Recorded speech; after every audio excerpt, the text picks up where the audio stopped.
It's September 2022, and just like everyone else, the one thing that's been weighing on my mind is how cost of living is going through the roof and how quickly my money seems to be disappearing every month. But I'm not here to chat about inflation rates and the impending recession, because this is not that kind of YouTube channel.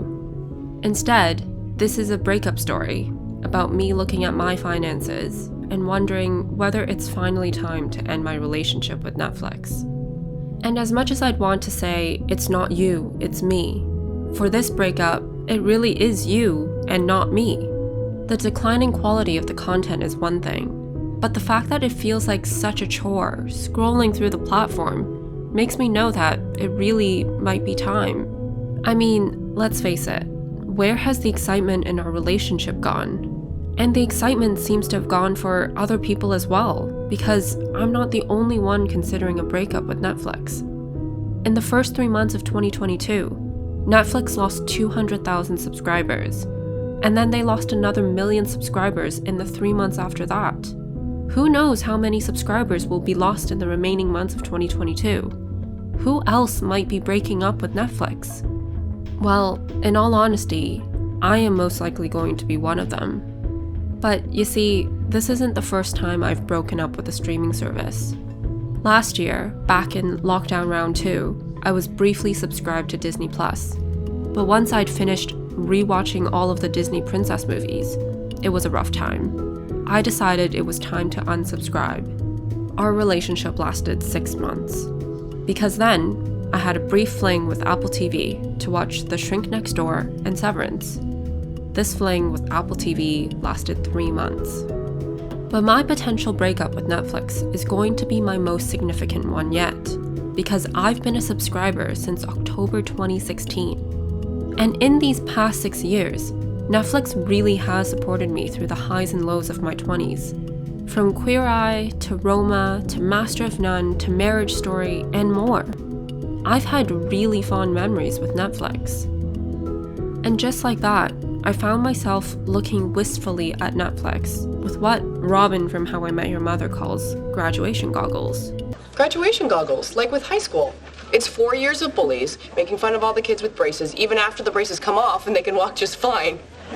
But then on graduation day, you suddenly get all misty because you realize you're never going to see those jerks again. Looking at my Netflix feed with my graduation goggles on, I started thinking about what needed to change for me to take Netflix back. And the answer, of course, is content that I can't access anywhere else. And looking ahead at the Netflix calendar, there are some Netflix originals that might make me want to come back. Like The Swimmers, a based on real-life film about 2 sisters fleeing Syria to compete in the 2016 Olympics. Or Glass Onion, better known as Knives Out 2. But that's the same way of thinking with Disney Plus or Apple TV, and if I lived in the States, Hulu and HBO Max, and all the other streaming platforms that exist. There will always be more shows, more movies, and more content that will draw us back onto these various platforms. And equally, there will always be some duller moments that will force us to hit pause on the relationship. But it's exhausting, cross-referencing release dates, content, and streaming services so that I know when I need to subscribe and unsubscribe from the platforms.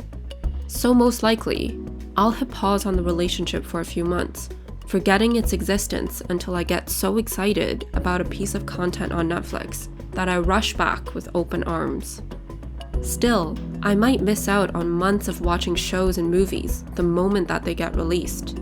Instead, I wish there was a tool that would do it all for me, where every month it would tell me based on my interest in whatever is coming up in the content pipeline, whether this month I should stay subscribed to Disney Plus or unsubscribe and resubscribe to Netflix.